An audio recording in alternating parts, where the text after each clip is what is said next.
Boas-vindas a mais um episódio do Plano de Saúde Sem Blá Blá Blá, o nosso podcast que tenta desmistificar um pouco os conceitos em saúde. E hoje eu tenho duas pessoas mega especiais. O Mauro Machado. O Mauro, graduado em Ciências Atuariais, tem MBA em Administração pela GV e uma história muito longa em consultoria, né, Mauro? É verdade. Vindo de Towers Perrin, Towers Watson, Willis Towers Watson, Mercer, acho que móveis e utensílios de todas essas empresas, e viu a história toda das questões de principalmente previdência privada e assistência médica evoluírem. E hoje eu tenho um mega privilégio de a gente trabalhar muito próximo. O privilégio é meu, de fato. Aprendo diariamente, Maurão. Aprendo diariamente, é um cara especial. E é a doutora Gisele, que hoje está representando o Marcus pela sua timidez, né? Estou representando a Perelo. A Perelo, exatamente. E a doutora Gisele é advogada, está formada pela Unip, tem especialização em contrato, em processo civil, e já está há 18 anos no mercado de saúde suplementar, né? 18 anos trabalhando com plano de saúde. Nossa senhora, precisa ter coragem, né? Precisa Todo mundo coragem. Já me olha com cara de dó. Exato, é um mundo muito louco, né? A gente vai falar um pouco disso hoje. Mas eu queria ouvir de vocês um pouco. Fica à vontade, Mauro, se apresente. Tá, perfeito. Bom, eu sou atuário, né, como o Baeta colocou. Como acho que 99% dos profissionais com essa graduação, a gente começa numa função muito técnica e depois você naturalmente vai migrando para tentar entender um pouco o desafio como um todo e saindo um pouco da parte técnica, né? Então, acho que o meu primeiro terço de carreira foi nessa parte muito técnica e esses 2 terços que tem sido um aprendizado constante, né? Eu tenho o privilégio de trabalhar com você desde 2019, com o time. É um time que, quando eu entrei, né, a empresa tinha 6 pessoas, né? Hoje a empresa está com mais 40 pessoas. Quer dizer, então, é um crescimento, é um aprendizado para mim, é muito excitante participar desse tipo de desafio. Vamos lá, eu entrei no escritório, o titular, que é o Dr. Marcos, já trabalhava com plano de saúde. E ele me passou essa área e desde o começo eu me apaixonei, porque é uma área que muitas pessoas não conhecem, com tanto, né, que vai profundamente no que é a lei, são muitas leis, são muitas resoluções, são muitas coisas. E assim, eu me apaixonei por essa área e estou lá até hoje há 18 anos e só faço isso. Faço contencioso, faço administrativo, faço tudo que vocês possam imaginar relacionado a plano de saúde. Que loucura. Bom, cada um com os seus vícios, né? Mas você sabe que nessa experiência do podcast eu tenho percebido, a gente tem trazido pessoas que acabam gostando do tema e acho que isso é o mais legal. Eu sou um apaixonado pelo tema e a gente acaba até se empolgando conforme os assuntos, porque eu acho que tem um propósito muito grande, né? Assim, as pessoas, elas não têm a consciência. Para um RH, por exemplo, que é o nosso público central aqui, para o RH é uma decisão muito, muito pesada. Muito pesada. É uma decisão de investimento alto, uma decisão tecnicamente cheia de nuances, né? Então, se você me permite te interromper, Baeta, é o segundo custo depois da folha. É isso. Né? Então, e ao mesmo tempo, assim, o que se entende em profundidade? Fica ali no campo um campo muito raso e a gente precisa levar esse tipo de conhecimento. E hoje o assunto que a gente vai falar talvez seja o mais complexo que tem. Eu acho que não tem nem como a gente supor que a gente vai exaurir o assunto num podcast. A ideia nem é essa. Acho que tem milhões de ramificações. Mas é um assunto apaixonante, que é o assunto da gestão de risco em saúde. A gente vai falar hoje do papel do pool de risco no equilíbrio do mercado de saúde suplementar. Ou seja, como que esse artifício que é atuarial, né, um artifício de gestão de risco, ajuda a dar previsibilidade aos custos e etc. Mas não tem como a gente falar disso sem tratar de alguns conceitos primários. Óbvio, quem nos assiste sabe que a gente tem uma outra pauta, que são vídeos curtos, que a gente brinca do que é o que é, o que é sinistralidade, o que é... Então a gente trabalha isso, mas é sempre legal a gente tentar voltar e esclarecer para todo mundo alguns conceitos, né? E o primeiro conceito é o seguinte: Mauro, o que é sinistralidade? A sinistralidade é interessante porque esse conceito ele tem meio pejorativo, né? Porque parece uma coisa negativa quando a gente olha especialmente a questão de saúde. E na realidade, sinistralidade é apenas a utilização, né, de todo aquele ferramental que eu tenho no plano de saúde, sejam procedimentos, atendimentos, assim. A sinistralidade de fato é a utilização minha do plano.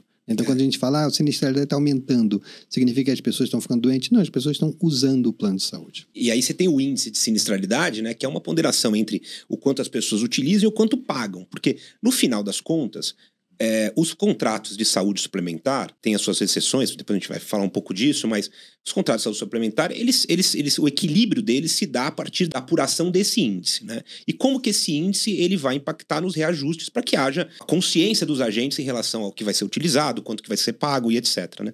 E aí, esse índice de sinistralidade, que basicamente é o que a pessoa utilizou sobre o que pagou, ele compõe uma frente, né? Que é a frente de como que os reajustes são aplicados no plano de saúde. Existe individual, existe coletivo por adesão, coletivo empresário, em apertadíssima síntese, assim. Como que funciona esse mundo dos reajustes? Vou dividir em 3, tá? O individual, que ele é regulamentado pela ANS. A ANS estabelece qual vai ser o percentual de reajuste que vai ser aplicado sobre esses contratos.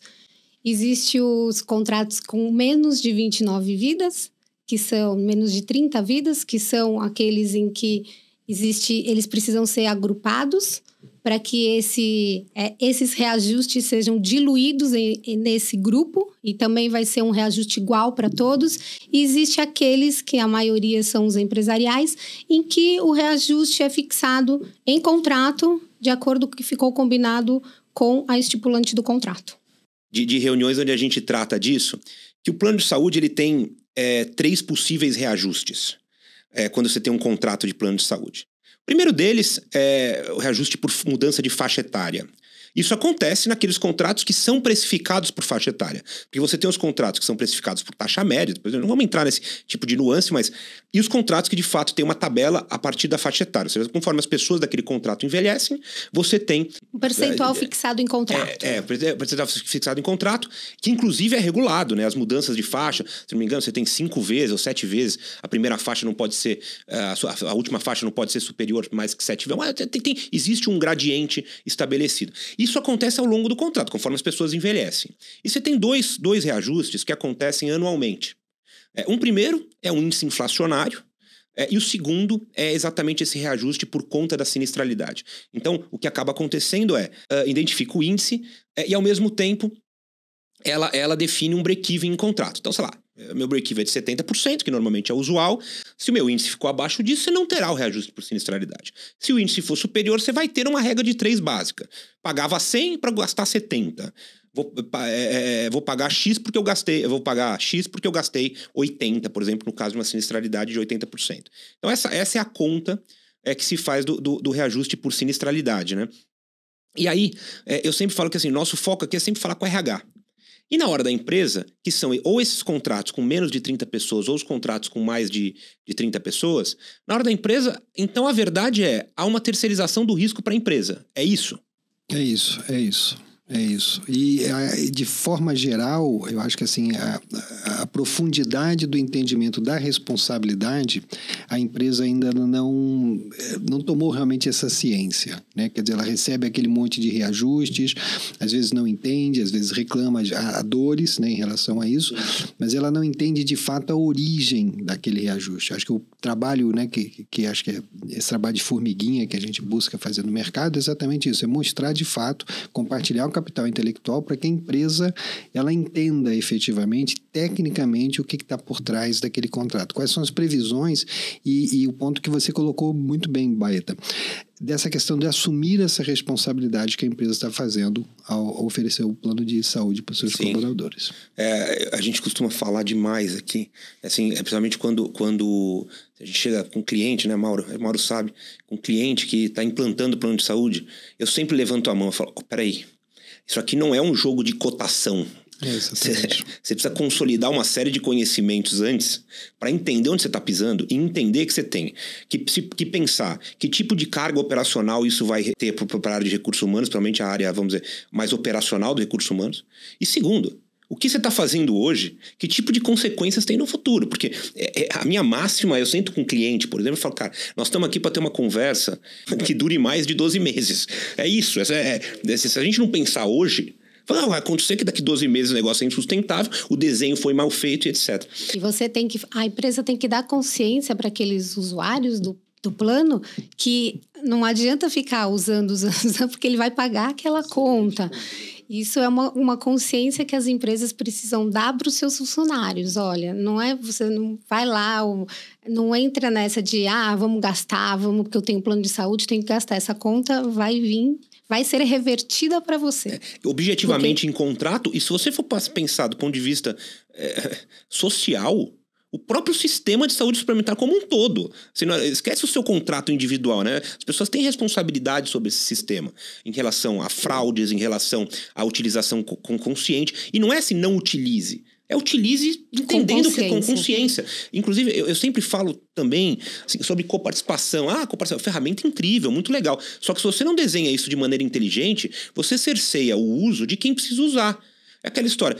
Se a gente pegar todos nós aqui que estamos no sistema de saúde, os maiores eventos catastróficos que tivemos no mercado, certamente nós estamos falando de alguma complicação neonatal.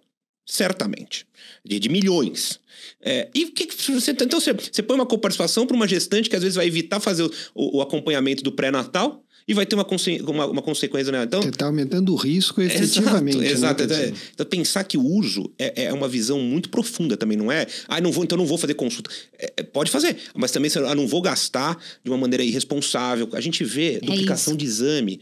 O cara, assim, a gente vê todo dia. O cara vai lá no médico, o cara pede um exame. Ele não confiou no médico. Ele vai num outro médico, ao invés de levar os exames, ele fica com vergonha, falando que o outro médico que pediu o exame. Aí faz de novo. Você faz um exame com um intervalo de 30 dias, 25 dias, entendeu? O negócio. O exemplo típico é aquele. Se eu tivesse que pagar aquela quantidade de exame, eu ia questionar o médico? Com certeza eu ia questionar. Eu necessito fazer todos esses exames, né? Porque como você acha que não está pagando, você sai do médico com aqueles 5 relatórios e fala, nossa, tô cheia de exame para fazer. Só que isso, como o Mauro falou, é utilização, que vai ser revertido quando chegar o momento de fazer a aplicação do reajuste. É isso. E só para a gente terminar esse lugar, eu queria... O que é VCMH? Ou inflação médica? O que é um dos componentes do reajuste, né, doutor Gisele? O VCMH é um índice que é previsto... Ele é previsto com materiais, custos hospitalares, vamos dizer assim, acho que fica mais fácil, custos hospitalares. Então, esse índice, ele é baseado nesses custos hospitalares que teve em decorrência de um ano. É uma inflação do custo médico. Eu vejo tem um podcast que eu assisto, que ele fala, agora que nós vamos começar o assunto. E a verdade é essa, até aqui foi preparatório. Sinistralidade, VCMH. Então, assim, para a gente aterrizar, a gente tem os reajustes dos planos, eles têm hora regulado, hora um pouquinho consciente e hora livre entre as partes. E aí você tem, basicamente, o reajuste com 3 efeitos. Faixa etária, quando é precificado por faixa etária, inflação e sinistralidade. Então, e aí a gente chega à conclusão que as empresas, elas têm participação na gestão do risco, que elas precisam entender a responsabilidade delas nisso e como que elas vão agir, tomar as decisões para ter um programa de benefício sustentável. É isso? É isso, exatamente. O que faz um atuário? Falando em português, né? Na realidade, o atuário é uma especialização de matemática, né? E assim, eu de fato, você me conhece, eu não gosto de caixa preta, porque quando eu entrei na faculdade, o pessoal falava muito que atuário era ciência da caixa preta, isso sempre me incomodou, porque é matemática. Na realidade, o atuário, ele apura o balanço entre o compromisso e quanto você tem que pagar por esse compromisso. Só que esse compromisso é um compromisso de previsão difícil, né? Então, você está falando de morte, isso é meio lúgubre, né? Invalidez, desligamento, e no caso de saúde, da utilização, né? Quer dizer, então eu tenho um ativo, entre aspas, que seria tudo que eu tenho direito a utilizar dentro daquele plano, o passivo, e eu tenho que ter o ativo para fazer frente, que é a contribuição, né? Então, o atuário, ele precisa fazer essa balança entre ativo e passivo. E o problema é que no nosso mercado a balança não é nem sempre equilibrada, né? Um ponto que eu acho que vale a pena, né? A gente, obviamente, não dá para a gente explorar muito isso, mas que eu acho que merece pelo menos uma pesquisada depois os interessados é verificar quanto a tecnologia ela tem impactado nesse aumento do custo dos planos de saúde, né? Porque antigamente você ia no médico, fazia um raio-x, o médico hoje ele procura utilizar muito a parte de laboratorial e de exames, então eu deixo de usar um raio-x, que é teoricamente uma tecnologia mais barata, e eu começo a usar cada vez mais exames mais complexos, faz todo sentido, né? A gente está buscando uma enfermidade em algum indivíduo. Mas isso tem um custo também bastante importante. Eu vou fazer um PS e perguntar, doutora Gisele, como que o órgão regulador tem tratado, né? É uma pergunta mega genérica, mas como tem tratado essa contínua inovação tecnológica, né? Teve muitos avanços, eu diria, nesses últimos 6 meses, porque a ANS mudou a forma dessa tecnologia ser incorporada ao que se chama rol da ANS, né? Acho que todos já ouviram falar muito sobre o rol da ANS, porque o ano passado a gente teve uma discussão, né? Vale dar um contexto aí. O que é o rol? O rol são os procedimentos que as operadoras são obrigadas a cobrir. Tá? Então, todos os procedimentos que estão nesse rol foi aquela grande discussão. O rol é taxativo ou o rol é exemplificativo? Tá? Então, assim, existem milhares de procedimentos que estão dentro desse rol e as operadoras seguem, quando elas precificam, elas levam em consideração isso. Então, hoje eu tenho que... É o que o Mauro falou. Hoje eu tenho que cobrir raio-x e existe uma previsão. Raio-x e uma ressonância, por exemplo. Só que amanhã existe um outro procedimento e aí essa incorporação que ainda não está precificada, é isso que a gente fala que dá o desequilíbrio no contrato. Que aí são os grandes reajustes. Sim, que acontecem. Um atuário define o preço assumindo um compromisso e o compromisso muda. Esse é o ponto, né? É isso. Esse é o ponto. Não, legal. Voltando ao tema do atuário, que eu sou apaixonado, eu amo matemática, amo estatística. Mauro, me fala um pouquinho do mutualismo. Porque, assim, mais uma vez, gente, eu sei que a gente parece que não vai chegar em lugar nenhum. Eu prometo que uma hora a gente vai aterrissar e vai falar sobre o tema, mas a gente precisa abrir alguns conceitos que cercam o nosso assunto de hoje. O que é mutualismo?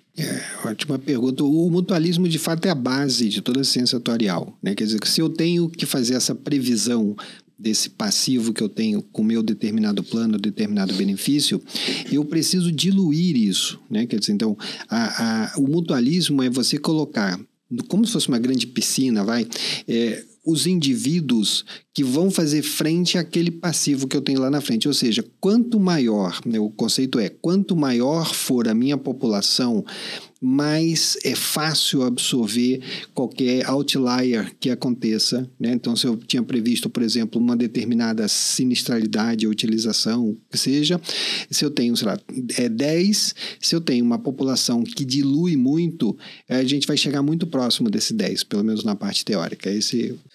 Um grande amigo deu um livro para mim, chamado Desafio aos Deuses. Eu não sei se vocês já leram esse livro. E contava um pouco da história. É um livro que conta a história do risco. E eu acho que ele contava como que surgiu o seguro.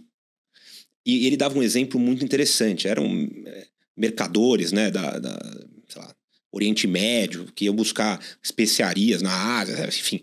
E essa viagem eles faziam de camelo. E aí era o seguinte, eu sou dono de 5 camelos. E eu ia viajar para lá, pegava as especiarias e voltava. Mas essa viagem, vocês podem imaginar no século XV, cara. Perigosíssimo. Exato. Você tem, além de saques, etc., o camelo nem sempre aguentava, né? O tranco de, enfim. E aí o cara tinha 5 camelos. E, se um camelo dele morresse, o cara perdia 20% do ativo dele do camelo, né? E aí tinha outro que tinha 3. Imagina, se um camelo morresse, era 1/3 do que ele perdia. E aí eles entenderam que eles podiam fazer apesar de fazerem viagens separadas, podiam coletivizar esse risco. Então, assim, ao invés de eu falar que eu tenho 3, você tem 5, você soma, nós temos 100 camelos. E que se morrerem 3 camelos, a gente dilui isso. Então fica um percentual pequeno para cada um. Eu acho que foi o melhor exemplo que a melhor definição de mutualismo que eu já vi. Obrigado. Não, mas não é minha. Mas é muito legal. Então eles começaram a se unir. Ao invés de cada um correr seu risco, que a gente divida esse risco entre todos. E quanto maior a população, menor é o risco. E isso é o gancho que eu quero trazer para o nosso assunto. O pool de risco é um instrumento muito importante para a gestão de risco em saúde suplementar, principalmente para empresas que têm um número de pessoas menor. Então, a gente vê, assim, por exemplo, cara, empresa com 250 pessoas.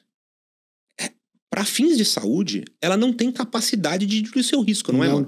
Não tem. De fato, assim, você tem que estar falando de populações realmente materiais. 5 mil para cima, mas muito para cima. Quanto maior, quanto menor, mais há um caso só que, como você colocou bem, um neonatal não planejado, que você desequilibra toda a apólice. E, doutora Gisele, que tipo de ingerência o órgão regulador tem sobre o pool? O órgão regulador tem toda a gerência sobre o pool de risco. Ele criou em 2012 uma resolução normativa, que é a RN 309, onde ela criou a regra do pool de risco, que é essa regra. O que é a regra do pool de risco? São agrupamentos de contratos com até 30 vidas, para que o reajuste de cada contrato seja feito de um modo em grupo, né? O grupo todos os contratos que estão nesse grupo, esse risco será diluído entre eles e será aplicado um único reajuste para todos os contratos. Então, foi o que você falou. Contrato com 4 vidas, um com 5, outro com 15. Esse risco é diluído entre eles. Esse é o conceito de pool de risco. E aí, usando o exemplo do camelo, vão ter períodos que o cara que tinha 5 camelos, ele perdeu 2 camelos dele. E aí ele vai ser beneficiado pelo pool. Vai ter vezes que ele vai pagar lá um pouquinho para tá segurado os seus camelos serem preservados, mas pode ser que na viagem os 5 camelos dele nenhum morra. Então, isso acontece também com o pool. Só é importante as pessoas entenderem que o jogo que a gente joga em saúde suplementar é um jogo de longo prazo. Não pode ser um jogo oportunista de curto prazo.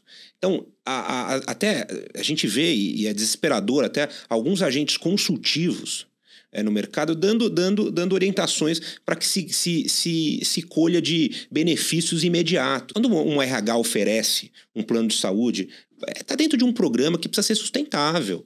Precisa ser sustentado para a empresa, precisa ser sustentado para todos os agentes que ali estão. Então, a gente precisa pensar muito no que se faz. Então, às vezes, quando você está num pool de risco, pode ser que você seja aquele que vai beneficiar, né, oxigenar o risco. Mas vão ter outras ocasiões que você vai ser aquele que vai se beneficiar de estar no pool. É isso mesmo. Seus camelos, é isso mesmo. Uma parte importante dos seus camelos morreram. E você vai ter uma visão sustentável do programa de benefício. E isso eu acho que é a grande beleza do pool de risco. A gente vê demais, né? A gente falando com empresas com, às vezes, 150 pessoas. Quando você vê, a pessoa tá no sinistro individual. Eu brinco, doutora Gisele, eu chego em reunião, eu falo assim, esse ano quem foi o culpado? Eu falo, foi o Pedro, sócio aqui que estava lá na Baronesa, caiu, bateu a cabeça, foi parar no ICE, cirurgia neurótica. E é óbvio, porque esses grupos eles não têm capacidade de diluir seu risco. Então, eu digo até institucionalmente aqui, Piuí é uma apaixonada por essa ferramenta como uma ferramenta de gestão de risco. E vai ficar claro, assim, eu queria ouvir um pouco também nesse aspecto, também por que essa é uma ferramenta importante, porque ela nasce no desenho. Você tem um monte de oportunidade, é isso que eu queria te perguntar, Mauro. E aquelas empresas que falam, não, eu realmente estou no sinistro individual e eu preciso gerenciar o meu risco. O que ela pode fazer? O que a empresa pode fazer do ponto de vista efetivo, né? Porque acho que se fala muito eu ouço há mais de 15 anos dessa questão de controle de sinistralidade, controle de risco. Mas, de fato, você não vê uma ação que tenha efetivamente um resultado financeiro, mas pouco efetivo. Né? Quer dizer, a empresa ela não percebe que ela afeita esse risco individual, ela pode estar, como você comentou, dos camelos, né? Quer dizer, ela pode estar tornando talvez o benefício insustentável e que possa até afetar a própria empresa, né? Porque ela é responsável por isso. A gente já vê liabilities fortes. Exatamente, pegando, até somando ao ponto que você muito bem colocou, Todas as pesquisas de clima no Brasil, consistentemente, mesmo do ponto de vista histórico, saúde é o benefício mais valorizado pelos indivíduos, né, nos times. Então, assim, novamente, eu tenho um benefício importante, eu preciso fazer, né, como você colocou, essa questão da sustentabilidade ser o norte do meu desenho e não ao contrário. Eu vejo também a correlação entre essas ações e o efetivo impacto no custo da saúde, assim, é muito etérea. Não é um negócio direto. Mas, por outro lado, as empresas também entenderem o seu papel como promotoras de saúde corporativa tem seu valor. Tem. Se você interromper, mas pegando até um ponto que a doutora havia colocado anteriormente. Por exemplo, o check-up. Se eu tenho um check-up corporativo, né, dentro do meu plano de saúde, puxa, o RH ele precisa pegar esse check-up efetivamente, fazer com que o Mauro siga aquela trilha de exames que estão ali previstos e até as continuações. Então, assim, a empresa ela dá um tremendo benefício, que é um check-up, e não utiliza. E o benefício disso em saúde corporativa, a gente não está falando aqui.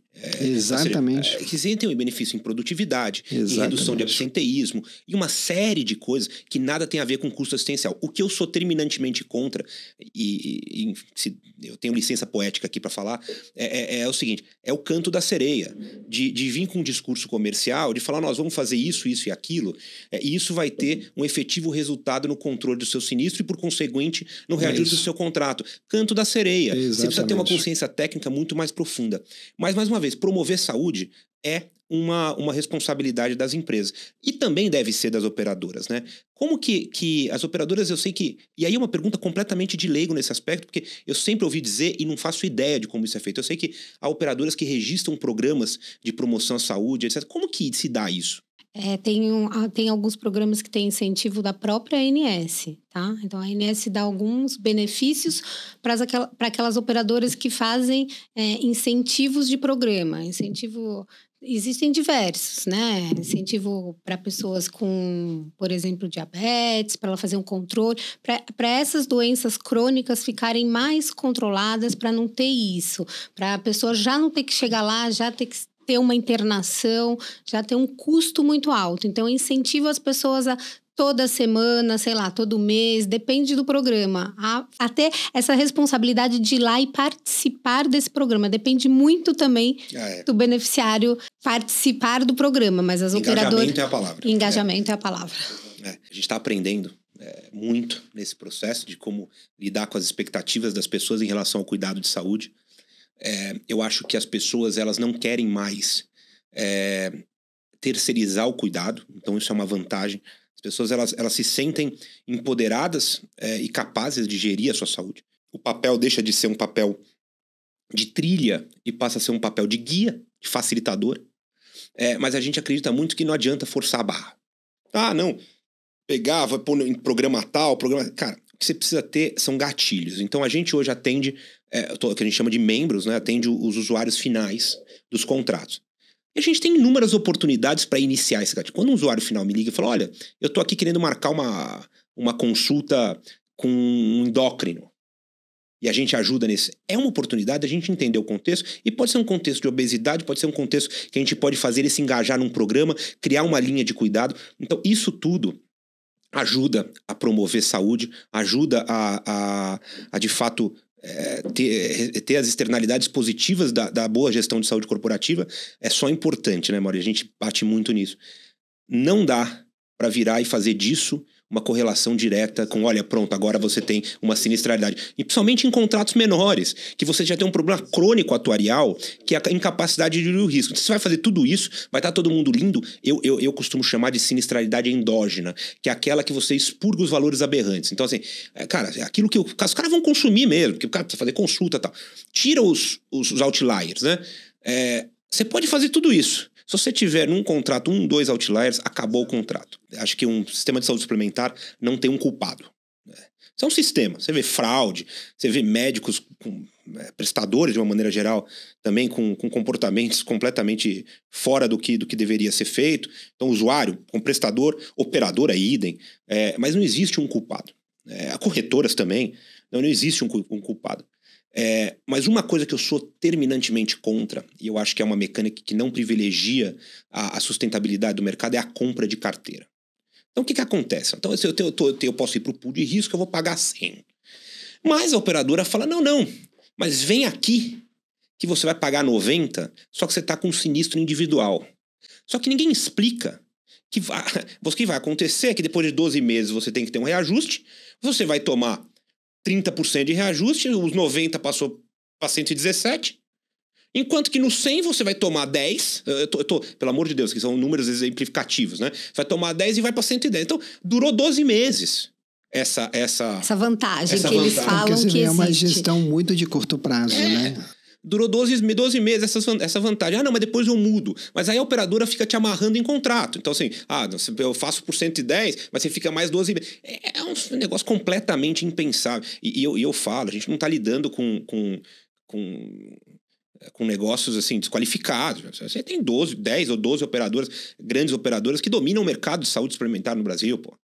As pessoas, então, são mecânicas até comerciais muito ruins, né? E aí a minha pergunta é, sobre o reajuste, não pode ser aplicado reajuste no intervalo menor que 12 meses, é isso? Não pode. O reajuste tem aplicado a cada 12 meses, sempre no aniversário do contrato. Seja ele o do pool de risco, seja ele o previsto contratualmente, ou seja ele o individual estabelecido pela ANS. Perfeito. Todos são no prazo de 12 meses. E uma pergunta super comum. Eu preciso denunciar o meu contrato com 60 dias. A operadora não me manda o aviso. O que eu faço? Essa regra da denunciação do contrato, ela é muito discutida, tá? Por quê? Porque a ANS falou que não existia, ela tirou do mercado isso que ela fala que é essa fidelidade, tá? Mas eu entendo que nos contratos, previsto contratualmente, tem que obedecer o que está no contrato. Não, perfeito. Mas aí, se a operadora, por exemplo, não me manda o índice e eu preciso 60 dias, o que eu faço? Faço uma denúncia preventiva? Eu falaria que para fazer uma denúncia preventiva. Se chegar e você está de acordo com, você volta atrás e fala que quer cancelar aquela denúncia. Agora, acho que a gente tem que aterrissar um pouco isso para todo mundo que está nos ouvindo em relação ao pool de risco, né? Então, a gente tem uma estratégia que é a de você alocar as empresas em pool de risco para gerar previsibilidade, uma visão de longo prazo dos contratos, né? Mas o mercado nem sempre oferece alternativas desse jeito. Então o cara vai falar assim, eu tenho uma empresa de 250 pessoas e não tenho oportunidade de estar no pool de risco, porque nenhuma operadora oferece pool de risco até 250 pessoas. Primeiro, não é verdade. Você tem operadoras que oferecem pools maiores, tem operadoras que acabam nesse formato oferecendo até, e é isso que eu te pergunto, o que são os pools de risco híbridos? Quando você cria aquele como se fosse um colchão de segurança, que é o pool, e acima disso você tem um percentual em que há, de fato, a exposição à sinistralidade individual. Então, parte do meu reajuste vem do individual e parte vem do pool. Então, eu diluo um pouco qualquer tipo de ruído que aconteça na minha sinistralidade individual. Ele é muito eficiente, Baeta. A gente já viu vários casos, muito eficiente, realmente. Tem também alternativas, né? Eu tenho 300 pessoas aqui e não tenho pool de risco à disposição do mercado, o que eu faço? A gente tem alguns casos dentro de casa, né? Exatamente. Onde a gente pega, por exemplo, divisão de contratos. Exatamente. Que também, infelizmente, né, não é um ponto que às vezes o próprio cliente entende. Quer dizer, essa divisão de contrato, ela fatia a nossa população de forma que ela caiba dentro do pool de risco e a gente consegue... E tudo de fato, aquele ponto que você colocou.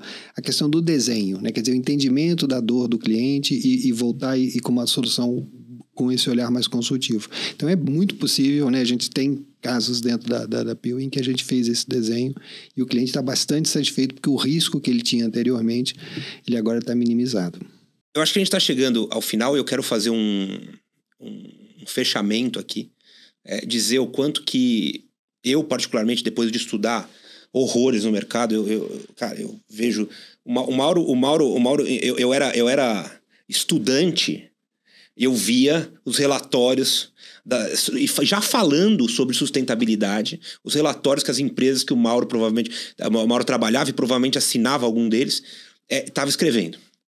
E eu me apaixonei por essa ideia de que as respostas são muito claras.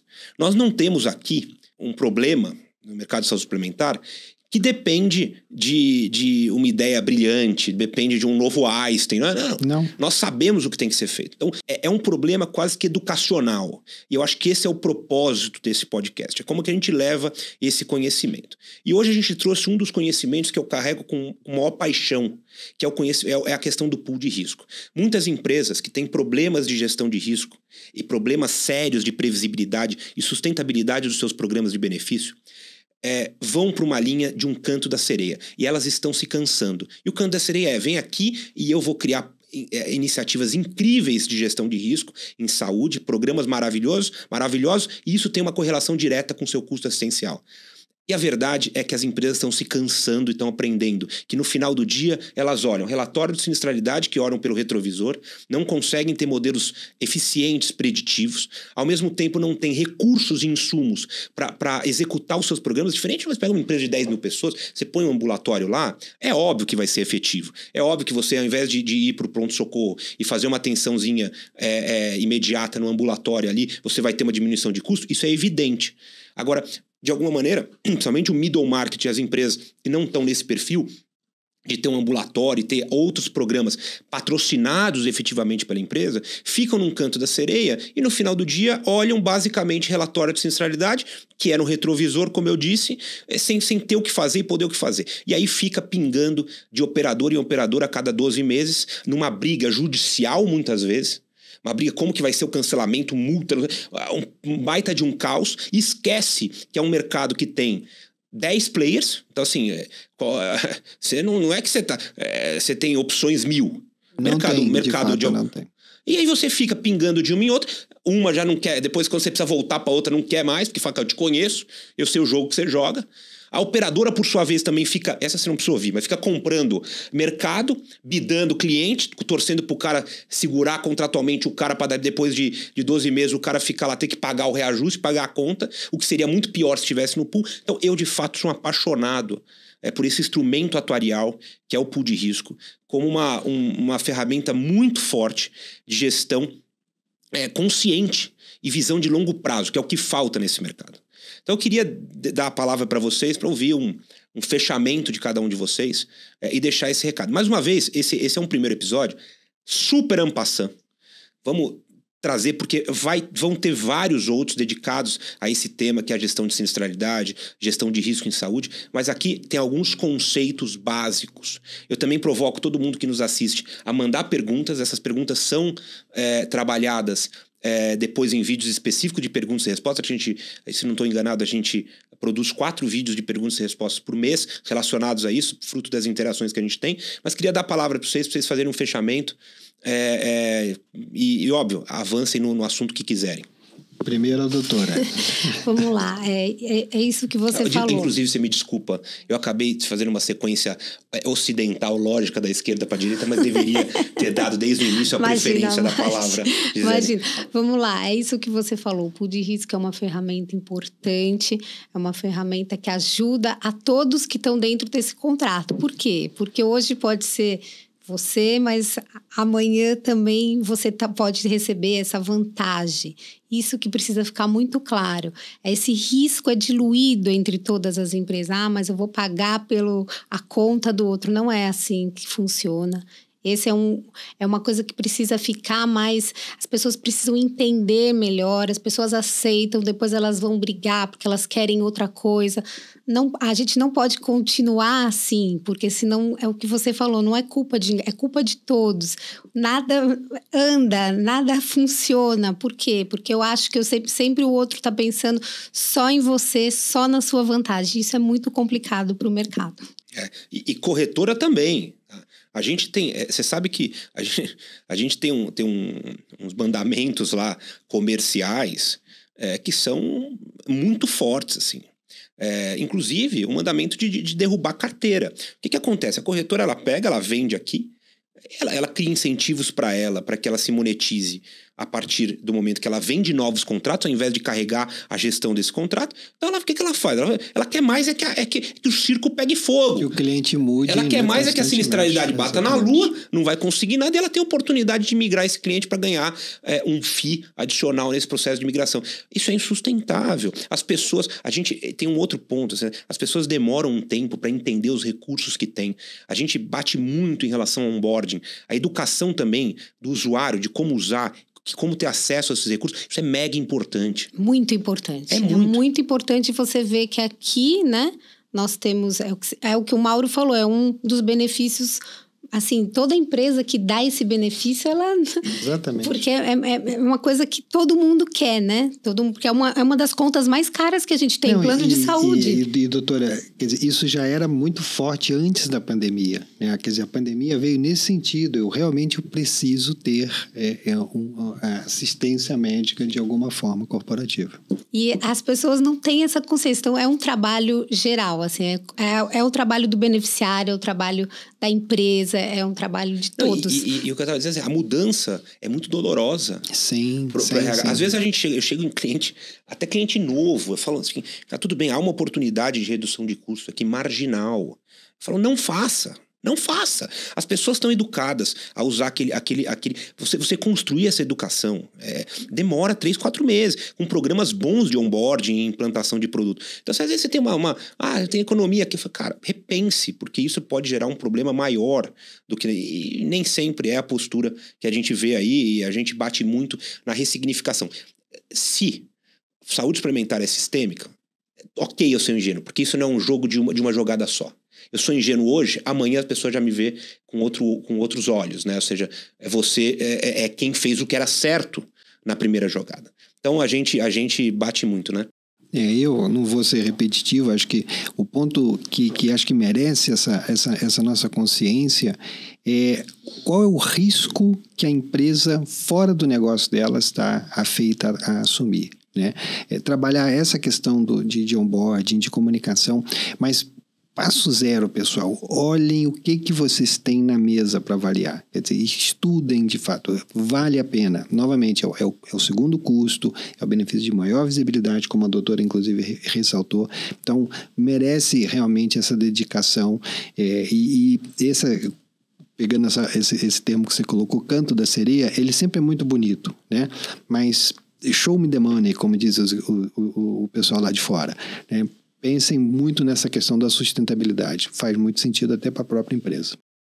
Gente, não tem como agradecer, não só Mauro, Gisele, como também todo mundo que está aqui, que nos assiste. Esse é um tema que eu tenho uma paixão incrível por falar. E, mais uma vez, tocamos, por enquanto, no campo mais raso disso. Dá para a gente entrar em um monte de frente. Eu espero que a gente tenha outras oportunidades para conversar e falar desse assunto. Será um prazer. Obrigada pelo convite. Obrigado.